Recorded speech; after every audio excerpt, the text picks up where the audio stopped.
तो hello students, कैसे हैं आप सभी का स्वागत है C C S U S S B C news and updates में। ये वही चैनल है जो सबसे पहले आप तक C C S university S S B O सबकी खबर पहुंचाता है, सबकी अपडेट्स आप तक पहुंचाता है और आपकी हर हेल्प करने की पूरी कोशिश करता है। तो सबसे पहले बेल आइकन बटन को दबा लीजिए, सब्सक्राइब कर लीजिए और हमारे साथ चलिए यूनिट थर्ड आपकी BSc थर्ड सेमेस्टर की तैयारी करते हैं।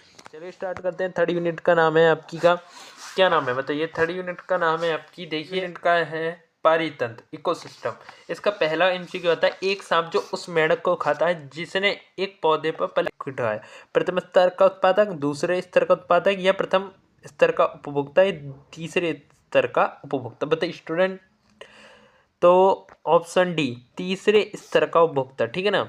एक जलीय पारितंत्र के ऊपरी भाग में क्या होता है, नेक्टन, प्लबक या ए और बी दोनों या बेंथोस बताइए। बेंथोस कौन होता है बताइए।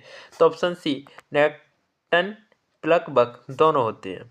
खतरे वाली प्रजातियों की श्रेणी में कौन सा मिला, केवल कमजोर प्रजाति है, केवल लुप्त प्राय प्रजातियां, लुप्त प्राय और दुर्लभ प्रजातियां, लुप्त प्राय कमजोर और दुर्लभ प्रजातियां बताइए कौन सी है स्टूडेंट्स।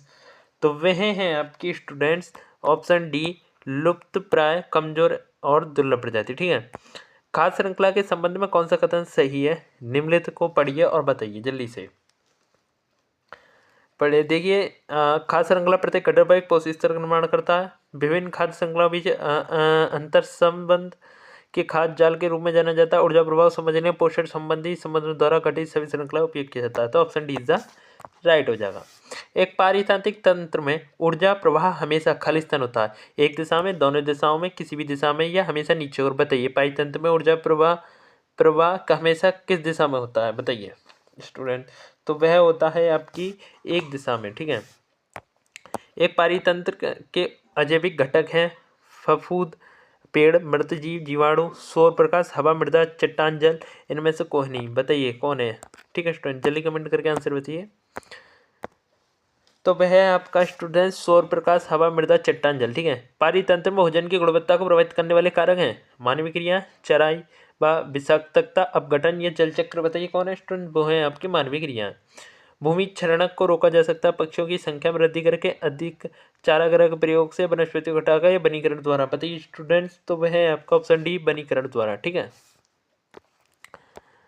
अगला है पारितंत्र में ऊर्जा खालिस्तान दिशाओं में होता है, बहुगामी, एकलगामी, द्विगामी या चक्रीय बताइए किस में होता है स्टूडेंट्स। तो वह होता है आपका एकलगामी में। पारितंत्र के तीन आवश्यक तत्व में वायु जल मृदा, सूर्य जल मृदा, जीवधारी पर्यावरण ऊर्जा प्रवाह, इनमें से कोई नहीं बताइए कौन है स्टूडेंट। तो वह है आपका जीवधारी पर्यावरण और ऊर्जा प्रवाह, ठीक है। Option B, C is the right, C is the right students. अगला इंपोर्टेंट एमसीक्यू, एक पक्षी किसी कीड़े का पीछा करता है, मारता है, फिर उसे खाता है। इसके व्यवहार के आधार पर कौन से पारिस्थितिक शब्द पक्षी का वर्णन करते हैं, शाकाहारी, अपघटक, मांसाहारी, उपभोक्ता, उत्पादक, परपोषी या स्वपेशी शाकाहारी बताइए स्टूडेंट कौन सा एमसीक्यू उसमें राइट है। तो देखिए स्टूडेंट ऑप्शन बी, मांसाहारी उपभोक्ता। किसी तालाब के पारितंत्र में निचला क्षेत्र जहाँ उत्पादन श्वसन से कम होता है वह क्या कहलाता है, वह कहलाता है स्टूडेंट्स आपका गहरा क्षेत्र। क्या कहलाता है, गहरा क्षेत्र कहलाता है, ठीक है स्टूडेंट। एशिया का प्रथम मानव डीएनए बैंक कहाँ स्थापित किया स्टूडेंट। तो वह किया गया है आपका लखनऊ में। कहाँ किया गया, लखनऊ में स्टूडेंट, ठीक है। Option D is the right. अगला भारत का राष्ट्रीय वृक्ष है बताइए कौन सा राष्ट्रीय वृक्ष है आपका। तो वह है आपका बरगद का वृक्ष। बरगद का वृक्ष क्या राष्ट्रीय वृक्ष है। भारत में पाया जाने वाला सबसे बड़ा हिरन कौन सा है। तो भारत में सबसे बड़ा पाया जाने वाला सांबर हिरन है। खालिस्तान पक्षी भारत में खतरे में है। तो बताइए कौन सा पक्षी इनमें से खतरे में है स्टूडेंट। तो वह ग्रेट इंडियन बस्टर्ड, ठीक है। Great Indian bustard option is the right student. आगे बढ़ते हैं। खाद्य श्रृंखला में इंटरलॉकिंग बनाता है बताइए क्या बनाता है स्टूडेंट। ऑप्शन पढ़िए। तो ऑप्शन डी, खाद्य जाल बनाता है। हाइड्रोजन तथा ऑक्सीजन है कार्बनिक अकार्बनिक बताइए या दोनों है। तो वह है आपका ऑप्शन डी में से कोई भी नहीं। सर्वप्रथम पारितंत्र की विस्तृत व्याख्या किसने की थी। सो सर्वप्रथम पारितंत्र की व्यवस्था आपकी व्याख्या A.G. तास्ले ने की थी, तास्ले ने, ठीक है। पारितंत्र की परिकल्पना का प्रतिपादन सर्वप्रथम किस वर्ष में किया गया था स्टूडेंट। तो देखिए वो क्या गया था आपका 1935 में। किसमें, 1935 में। निम्न में से कौन सा वृक्ष पारिस्थितिक तंत्र के लिए हानिकारक या कौन सा वृक्ष पर्यावरण आतंकवादी कहलाता है। तो वह है आपका स्टूडेंट्स ऑप्शन डी सफेदा का पेड़। जीव मंडल में एक से अधिक प्रकार के जीवों का सबसे सरल समूहन क्या है? तो वह है स्टूडेंट आपका समुदाय। क्या है? समुदाय। ठीक है। किसके नेतृत्व में चिपको आंदोलन को मजबूती मिली? तो वह स्टूडेंट सुंदरलाल बहुगुणा के नेतृत्व में। एक पेड़ पर रहने वाला ऑर्किड क्या प्रदर्शित करता है? तो वह प्रदर्शित करता है सहभोजिता। Option C is the right student. ठीक है। राइनो पाया जाता है, बताइए राइनो किस में पाया जाता है? राइनो पाया जाता है आपका स्टूडेंट्स काजीरंगा में। भारत में कुल संरक्षित क्षेत्र हैं, कितने संरक्षित क्षेत्र हैं आपके? 781। ठीक है। भारत का प्रथम राष्ट्रीय उद्यान था, तो भारत का प्रथम राष्ट्रीय उद्यान आपका जिम कॉर्बेट राष्ट्रीय उद्यान था। जिम कॉर्बेट राष्ट्रीय उद्यान स्टूडेंट। ठीक है। खतरे में प्रजाति के रेड लिस्ट में नाम सर्वप्रथम किसने प्रसारित किए? तो वह हैं आपके IUCN। Option B IUCN। ठीक है स्टूडेंट्स। जैव विविधता का पूर्व स्थिति संरक्षण खालिस्तान द्वारा किया जाता है। किसके द्वारा किया जाता है? तो स्टूडेंट वह किया जाता है आपका germ plasm bank, gene bank, DNA, इन सभी के द्वारा। तो ऑप्शन डी सही हो जाएगा। मानस वन्यजीव अभ्यारण्य स्थित है, कहाँ स्थित है? यह है आपका कामरूप में। प्रोजेक्ट टाइगर कब शुरू हुआ? तो प्रोजेक्ट टाइगर स्टूडेंट 1973 में स्टार्ट हुआ। ठीक है। Option B is the right. अगला MCQ है स्टूडेंट बढ़ते जल्दी से। एक खास श्रृंखला के विभिन्न उष्णकटिबंधीय स्तरों पर जीवित पदार्थों की कुल मात्रा को खालिस्तान पिरामिड द्वारा दर्शाया गया है। तो बताइए स्टूडेंट्स किसके द्वारा? बायोमास पिरामिड के द्वारा। ठीक है। Option C is the right. खाद्य पिरामिडों में पौधों का एक बड़ा आधार है। क्या आधार है बताइए स्टूडेंट्स? वह है आपका क्या? उत्पादक। खाद्य श्रृंखला में खाद्य वेव को इस घटना के रूप में जाना जाता है। किसके रूप में जाना जाता है बताइए स्टूडेंट? तो वह आपका बायोलॉजिकल आवर्धन के रूप में जाना जाता है। बायोलॉजिकल आवर्धन के रूप में जाना जाता है। Option C is the right student. ठीक है। किसी पारिस्थितिक तंत्र में ऊर्जा का पिरामिड होता है।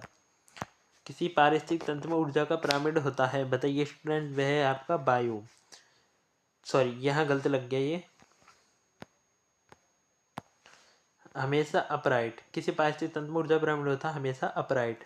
अगला MCQ है आपका पृथ्वी का संयुक्त भाग जिसमें सभी जीवित चीजें मौजूद हैं, क्या कहलाता है? जीव मंडल। क्या कहलाता है आपका? जीव मंडल कहलाता है स्टूडेंट। ठीक है।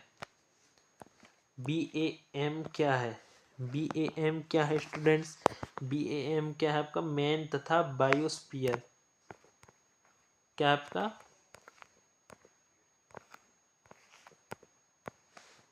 मैन तथा बायोस्फीयर। शुष्क क्षेत्र वन अनुसंधान संस्थान कहाँ स्थित है बताइए स्टूडेंट्स? तो वह है आपका कहाँ? बाड़मेर में स्थित है। ठीक है। नीलगिरी जैवमंडल रिजर्व किस स्थान पर स्थित है बताइए? बताइए स्टूडेंट जल्दी कमेंट करके आंसर। तो वह है आपका कहाँ? पश्चिमी घाट पर। पश्चिमी घाट पर स्टूडेंट्स। अगला है GV Pant institute of Himalayan environment किस वर्ष स्थापित किया गया था? 1988 में किया गया था स्टूडेंट। संसार के फेफड़े कहा जाता है, बताइए किसे कहा जाता है? तो वह कहा जाता है स्टूडेंट्स आपको वन को कहा जाता है। संसार के फेफड़े कहा जाता है वन को स्टूडेंट। ठीक है। भारत में वन्यजीव संरक्षण अधिनियम किस वर्ष बनाया गया था? तो वह गया था 1972 में। अगला है निम्नलिखित में से कौन सा वृक्ष भूमध्य सागरीय वनों में नहीं पाया जाता? कौन सा वृक्ष भूमध्य सागरीय वनों में नहीं पाया जाता स्टूडेंट? तो वह है आपका चेस्टनट। ठीक है। चेस्टनट में नहीं पाया जाता student. Option B is the right. अगला सीधी धूप में उगने वाले पौधे कहलाते हैं, बताइए सीधी धूप में उगने वाले पौधे क्या कहलाते हैं स्टूडेंट? तो वह कहलाते हैं आपके हेलियोफाइट्स कहलाते हैं। हेलियोफाइट्स कहलाते हैं। कितने SDG एकीकृत हैं? कितने SDG एकीकृत हैं? तो वह आपके 17।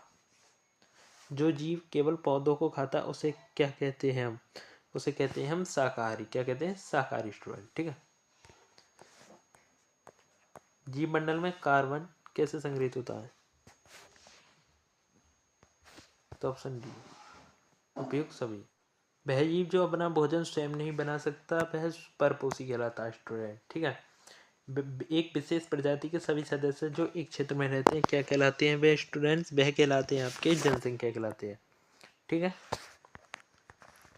निम्नलिखित इसको अधिकतम ऊर्जा की आवश्यकता होती है, तो वह होती है प्राथमिक उत्पादक के लिए। किसके लिए? प्राथमिक उत्पादक के लिए स्टूडेंट्स। ठीक, किसकी रिपोर्ट से पर्यावरण कानून के मुख्य फोकस के रूप में सतत विकास की अवधारणा को सामने लाया गया है? बताइए। तो वह आपके नाडू प्लाटर रिपोर्ट के अकॉर्डिंग। ठीक, इनमें से किस में भारत में सबसे अधिक आनुवांशिक विविधता है? बताइए स्टूडेंट। आम। ठीक है, नवीकरणीय संपूर्ण प्राकृतिक ऊर्जा संसाधन कौन सा है? बताइए स्टूडेंट्स। तो वह है आपका क्या? बायोमास। पर्यावरण के लिए निम्नलिखित में से कौन सा पेड़ हानिकारक माना जाता है?